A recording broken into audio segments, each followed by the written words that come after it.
going on, guys?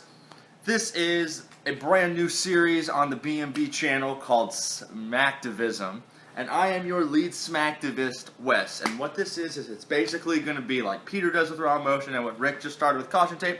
I'm going to give you a weekly review of Smackdown, things I like, things I didn't like. Like Peter says, I'm going to tell you a little bit about what I think and a lot about what I feel. First of all, Peter is just recently posted his Raw Motion for Monday Night's Raw. Go ahead and go and watch that one. It's got some great content. Rick will be posting Caution Tape here after NXT airs, which will be later tonight as I'm recording this on Wednesday because, well, I'm late. Sorry. But it sounds like it's time to check into the Smackdown Hotel. So first off, I want to start out with that incredible opening segment. AJ coming out, and then AJ giving a big long promo telling us he's the champ that runs the camp. Which is, I mean, it's a lame rhyme, but it's heel-y at the same time. And he's the face that runs the place now. He's basically like heel, like actually heel John Cena, not just fan, like crowd heel. So, but I actually like the champ that runs the camp. And basically AJ was like, whatever I say is real. So if I tell you that the sky is green, you don't even have to look because the sky really is green. I absolutely love that Cena came back. I mean, people can hate all they want, but I love John Cena. I don't think people understand just how incredible he is and how special he's been to this company. He works really hard night in and night out to put on shows for all of us. So, and then Cena says he's got some bad news. Bear with me, I do have a slight speech impediment on certain sounds. Anyway, so he said he had some bad news, and the first thing I thought of was, well, the recently released superstar who I don't want to name, who would be like, I'm afraid I've got some bad news. And then Cena made the whole him and Flair joke, like, in order to beat the man, or in order to beat a man, you gotta beat the man, yada yada yada. Cena's going for number 16. And then Ambrose comes out sporting that like sad, sulking beard, kind of like the Roman Reigns beard he had, like after he was suspended. Like it's kind of getting to that state where it's like, Dean, like, are you like depressed? You just sit in like a room and not shave for weeks? And I think we might be getting an Ambrose heel turn at some point. I mean, it's a slow burn, but I feel like it's definitely on its way there because he was like, I don't care what John Cena says. And then Cena kind of calls out Ambrose's manhood, said when AJ kicked him in that region that it doesn't really matter because he didn't really have any grapefruits anyway. And then Ambrose proceeds to call Cena a lazy part-timer, which, I mean, granted, Cena is now a part-timer, I guess, but far from lazy. But, you know, if we're turning Ambrose heel, that's fine. And then Shane comes out and he makes that incredible match at No Mercy. And Vince, please, I understand that Cena will eventually break Flair's record, but please don't do it now. Let AJ run with the belt, please. Please, it looks so good on him. Nobody wants any. That's how good it looks. Side note, this happened like 3 or 4 times. Stop with the jobber entrances. I don't want to go to a commercial and come out and have the last little portion of an entrance happening. The Usos and the Hype Bros match, I didn't even get an entrance. I saw like the very end. The Usos and the Hype Bros had a short little match. And by the way, heel Usos, I was on the fence at first. Awesome. The gimmick's cool. Their stuff that they're wearing now with like the joggers and like the, you know, Jordans, it's looking really nice.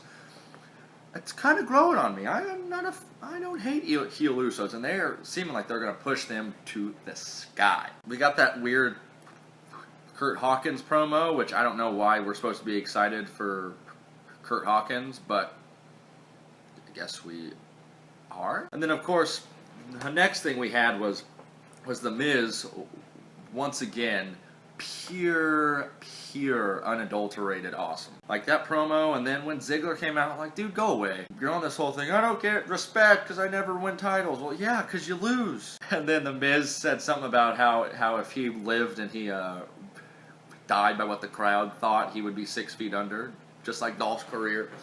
Awesome. And then Daniel Bryan came out and like, dude, I loved you as a wrestler. I hate you as a GM. Like, don't be doing the yes, yes, yes thing. Like, you're a GM. Act like it. Act professional. Once again, stop the jobber entrances. Baron Corbin's entrance was almost over when I came back from a commercial break. Also, was it me or did Jack Swagger kind of look like that guy you went to high school with who was like the star of the football team and like beat everyone up, and then he just always stayed that way? Like, he works at like the local like restaurant.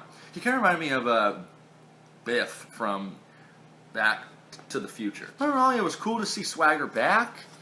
I've always been a pretty decent sized fan of his. Like, I'm not a huge fan. I just think he was, over the course of the last few years, he's been booked pretty poorly. He really looked like Biff from Back to the Future. Like with the backwards hat and the chain hanging from his pants. Like, come on, man. And then Becky gave that odd promo in the ring. Like, I like Becky as a wrestler. Don't really like it when she talks because can't really understand her very well, and she's not that funny, and she thinks she's funny. And then a fatal 5-way. Like,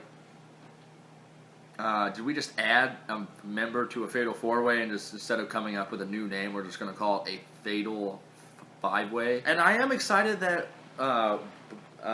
Alexa won, even though there's a very small chance she actually wins the title, like probably ever. She's a great heel. I love the Harley Quinn gimmick she's got going on. For the Nikki spot on the stairs was really cool. I thought that was really interesting. It was really fun. It gave that match a cool crowd pop moment. And also, I think I saw something I wasn't supposed to see, a little botch, because I saw Naomi tell the ref she was okay. Keith Slater finally got a contract. I'm just one man, part of a one-man band with Rhino. He could help his 17 children or whatever. Philly, what a great wrestling city, man. They gave Rhino that ECW pop, the quick EC dub, and then they let Rhino go over with the Gore and get the pin in one of the hearts of ECW. Like, that was bravo, WWE. That was a really good thing to do. Side note, vote for Rhino. Bray Wyatt, kind of creepy, like telling Orton to not sleep. And then apparently the Wyatts are still around because Rowan randomly popped up and started to attack Orton, and then Orton RKO'd him. Also, can we get Luke Harper back at some point? Like, I know he's been hurt, but I love that guy. Love him. He's really great in the ring. Really, really talented. Fast forwarding to the main event, I was like, okay, AJ's going to go out there alone, and then he got that guy who Braun Strowman's beat up. Miz comes out and helps AJ in that match. I thought that was really cool. And it allowed the one guy who isn't in that match to take the fall. It's not going to hurt Miz. Like I said, I think we're getting an Ambrose heel run soon, because it's not, he's kind of just, he does whatever he wants. Like, he gave dirty deeds to Cena. He's out there like, I don't care what anyone says. Slowly going heel. I don't know. I'm interested to see what goes on in the next few weeks for SmackDown leading up to No Mercy in October. I think that is lining up to be a fairly pretty good show. I think it could be okay right now. I think it's going to get better. I think that Styles, Ambrose, and Cena are gonna steal that show. Styles and Cena have stolen shows for the last 3 months, so why would that change now, even with Ambrose in the ring? I hear the bell. It's time for us to be checking out the Smackdown Hotel. So make sure to give us a like, a subscribe. You can see all the content that we're going to be coming up. You can watch previous videos. Like I said, watch Peter's last episode of Raw Motion. Look forward to Rick's next episode of Caution Tape.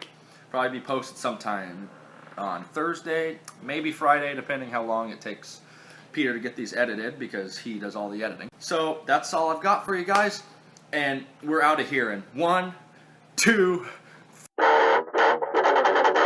The Ascension is bad.